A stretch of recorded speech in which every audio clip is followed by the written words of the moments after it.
ಶ್ರೀ ಪುರಂದರದಾಸರು. ಇವನ ಪರಿಚಯ. ಈಗ ಮಹಾರಾಷ್ಟ್ರದಲ್ಲಿ ಪವಿತ್ರ ಕ್ಷೇತ್ರವೆಂದು ಪ್ರಸಿದ್ಧವಾದ ಪಂಡಾರಪಾರಕ್ಕೆ ಸಮೀಪದಲ್ಲಿರುವ ಪುರಂದರಗಡದಲ್ಲಿ 15ನೇ ಶತಮಾನದಲ್ಲಿ ವರದಪ್ಪ ನಾಯಕರೆಂಬ ವ್ಯಾಪಾರಿಗಳಿದ್ದರು. ಅವರ ಸಹಧರ್ಮಚಾರಿಣಿಯ ಹೆಸರು ಸ್ಪಷ್ಟವಾಗಿಲ್ಲ. ವರದಪ್ಪ ನಾಯಕರು ಬಡ್ಡಿ ಬಂಗಾರದ ವ್ಯಾಪಾರದಿಂದ ಧನ ಸಂಪಾದಿಸುತ್ತಿದ್ದರು. ಮಕ್ಕಳಿಲ್ಲವೆಂದು ಪರಿತಪಿಸುತ್ತಿದ್ದ ಈ ದಂಪತಿಗಳಿಗೆ ಶ್ರೀ ಶ್ರೀನಿವಾಸನ ಸೇವಾಫಲದಿಂದ ಕ್ರಿಶ 1480ರ ಪ್ರಾಂತದಲ್ಲಿ ಒಂದು ಗಂಡು ಮಗುವಾಯಿತು.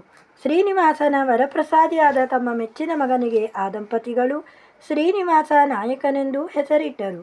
ತಂದೆ ತಾಯಿಗಳ ಲಾಲನೆಯಲ್ಲಿ ಶ್ರೀನಿವಾಸ ನಾಯಕನು ಬಹು ಸುಖದಿಂದ ಬೆಳೆಯತೊಡಗಿದನು. ನಾಯಕರು ಮಗುವಿಗೆ ಕಾಲಕಾಲದಲ್ಲಿ ಮಾಡಬೇಕಾದ ಚೌಲೋಪನಯನಾದಿ ಕಾರ್ಯಗಳನ್ನು ಮಾಡಿ ವಿದ್ಯಾವಂತನನ್ನಾಗಿ ಮಾಡಿದರು. ಯುಕ್ತ ವಯಸ್ಸಿನಲ್ಲಿ ಶ್ರೀನಿವಾಸ ನಾಯಕರಿಗೆ ತದ್ವಂಶ ಸಂಜಾತಳು, ಸದಾಚಾರ ಸಂಪನ್ನಳು ಆದ ಸರಸ್ವತೀಬಾಯಿ ಎಂಬ ಕನ್ಯೆಯೊಡನೆ ವಿವಾಹವಾಯಿತು. ಗೃಹಸ್ಥಾಶ್ರಮಿಗಳಾದ ಶ್ರೀನಿವಾಸ ನಾಯಕರು ತಂದೆಯಂತೆ ವ್ಯಾಪಾರದಲ್ಲಿ ದಕ್ಷರೆನಿಸಿ ಹೇರಳವಾಗಿ ಧನಾರ್ಜನೆಯನ್ನು ಮಾಡಿದರು. ಧನ ಸಂಪಾದನೆಯಲ್ಲ ಸಕ್ತರಾದ ಶ್ರೀನಿವಾಸ ನಾಯಕರಲ್ಲಿ ಲೋಭವು ತಾನಾಗಿಯೇ ಮನೆ ಮಾಡಿಕೊಂಡಿತು. ಲೋಭಾವಿಷ್ಟವಾದ ನಾಯಕರ ಮನ ದಾನ ಧರ್ಮಗಳ ವಿಷಯದಿಂದ ಬಹು ದೂರವಾಯಿತು.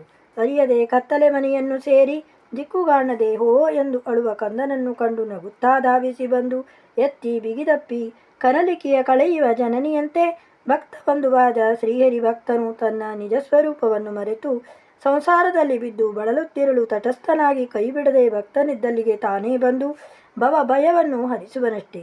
ಇದು ಆತನ ನೈಜ ಗುಣ.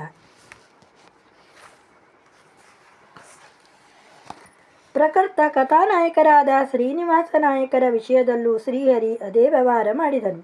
ಸರ್ವಲೋಕಕ್ಕೆ ನಿಜಜ್ಞಾನವನ್ನು ಕರುಣಿಸುವ ನಾರದರು ಯಾವ ಪಾಪ ಪ್ರಕ್ಷಾಳನೆಗೋ ಮತ್ತಾವ ದೈವ ಕಾರ್ಯದ ನಿರ್ವಹಣೆಗೋ ಶ್ರೀನಿವಾಸ ನಾಯಕರಾಗಿ ಅವತರಿಸಿ ಇಂದು ತಮ್ಮನ್ನು ತಾವು ಮರೆತವರಾಗಿ ಅಜ್ಞಾನದಲ್ಲಿ ನಿಂತಿದ್ದರು.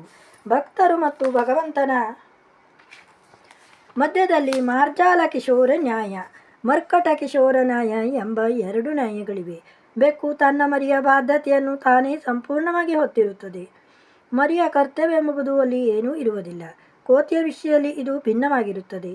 ತಾಯಿ ಕೋತಿಯು ಯಾವ ಬಾಧ್ಯತೆಯನ್ನು ವಹಿಸಿರುವುದಿಲ್ಲ. ಮರಿಯಾದರೂ ತಾಯಿಯ ಹೊಟ್ಟೆಯನ್ನು ಕಚ್ಚಿಕೊಂಡು ಇರಬೇಕು. ಕೈಬಿಟ್ಟಲ್ಲಿ ಮರಿಕೋತಿಗೆ ಬಾಧೆ. ಇದರಂತೆ ಕೆಲವು ಭಕ್ತರ ಹೊಣೆಯನ್ನು ಭಗವಂತನೇ ಹೊತ್ತಿರುತ್ತಾನೆ. ಮತ್ತೆ ಕೆಲವರ ವಿಷಯದಲ್ಲಿ ತಾನು ಬಾಧ್ಯತೆ ವಹಿಸದೆ ಭಕ್ತನು ತನ್ನನ್ನು ಹುಡುಕಲು ಪ್ರಯತ್ನಿಸಿದಾಗ ಮಾತ್ರ ಹೋಗಿ ಉದ್ಧರಿಸಿ ಕರಾವಲಂಬನೆಯನ್ನೀಯುವನು. ಇದೇ ಮರ್ಕಟ ಕಿಶೋರ ನ್ಯಾಯ. ಪುರಂದರದಾಸರ ವ್ಯವಹಾರ ಮಾರ್ಜಾಲ ಕಿಶೋರ ನ್ಯಾಯದಂತೆ. ಕಾಲಾಂತರ್ಗತ, ಕಾಲಪ್ರವರ್ತಕ, ಕಾಲನಿವರ್ತಕ, ಕಾಲಮೂರ್ತಿಯಾದ ಆ ಪ್ರಭು ನಾಯಕರಿಗೆ ಸುಯೋಗವು ಸಂಧಿಸಿದಾಗ ಅಂದು ವಾಮನನಾಗಿ ಬಲಿಯಲ್ಲಿಗೆ ಬಂದು ಕೈಚಾಚಿ ಯಾಚಿಸಿದಂತೆ ವೃದ್ಧ ಬ್ರಾಹ್ಮಣ ವೇಷದಲ್ಲಿ ಬ್ರಹ್ಮನನ್ನು ಮಗನನ್ನಾಗಿ ಮಾಡಿಕೊಂಡು ಮಗನ ಮುಂಜಿಯನ್ನು ನಿಮಿತ್ತವಾಗಿ ತೋರುತ್ತಾ ಶ್ರೀನಿವಾಸ ನಾಯಕರ ಮುಂದೆ ಬಂದು ನಿಂತು ಕೈಚಾಚಿದನು. ಈ ವಿಷಯವನ್ನು ವಿಜಯದಾಸರು ಒಂದು ನುಡಿಯಲ್ಲಿ ಈ ರೀತಿಯಾಗಿ ಬಣ್ಣಿಸಿರುವರು. ಪುರಂದರಾಲಯ ಘಟ್ಟದೊಳು ನೀನಿರುತ ಧನವನು ಗಳಿಸಲು ಪರಮ ಪುರುಷನು ವಿಪ್ರನಂದದಿ ಕರವ ನೀಡಿ ಯಾಚಿಸೆ ಎಂದು ಮನೋನಿಯಮಕನಾದ ಮಹಾದೇವರ ಮನವನ್ನೇ ಮೋಹಿಸಿ ಕೆಡಿಸಿ ಉಳಿಸಿದ ಮಾಧವನ ಮಾಯೆಗೆ ಮರುಳಾಗದವರ್ಯಾರು? ಲೋಭದಿಂದ ಆವಿಷ್ಟರಾದ ನಾಯಕರು ಬ್ರಾಹ್ಮಣ ವೇಷಧಾರಿಯಾದ ಹರಿಗೆ ಏನೊಂದು ಕೊಡದೆ ತಮ್ಮ ಅಂಗಡಿಯಿಂದ ದೂರ ಕಳಿಸಿಬಿಟ್ಟರು.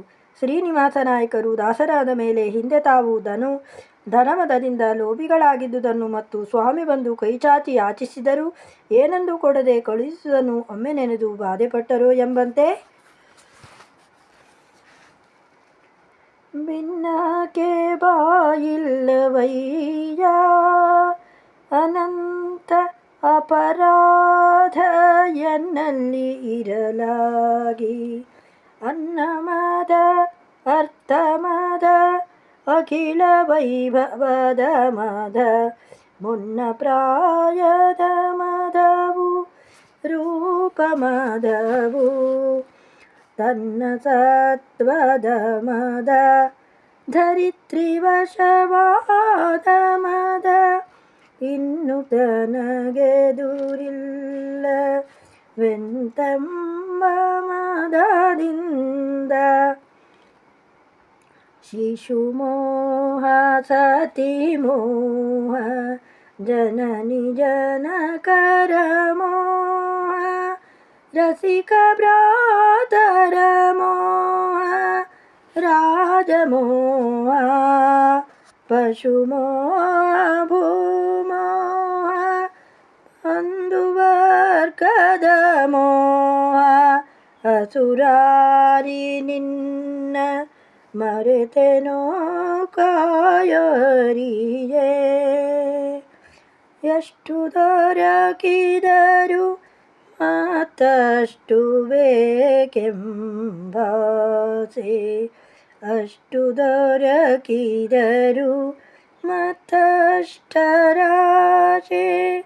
ಕಷ್ಟ ಬೇಡೆಂಬಾಸೆ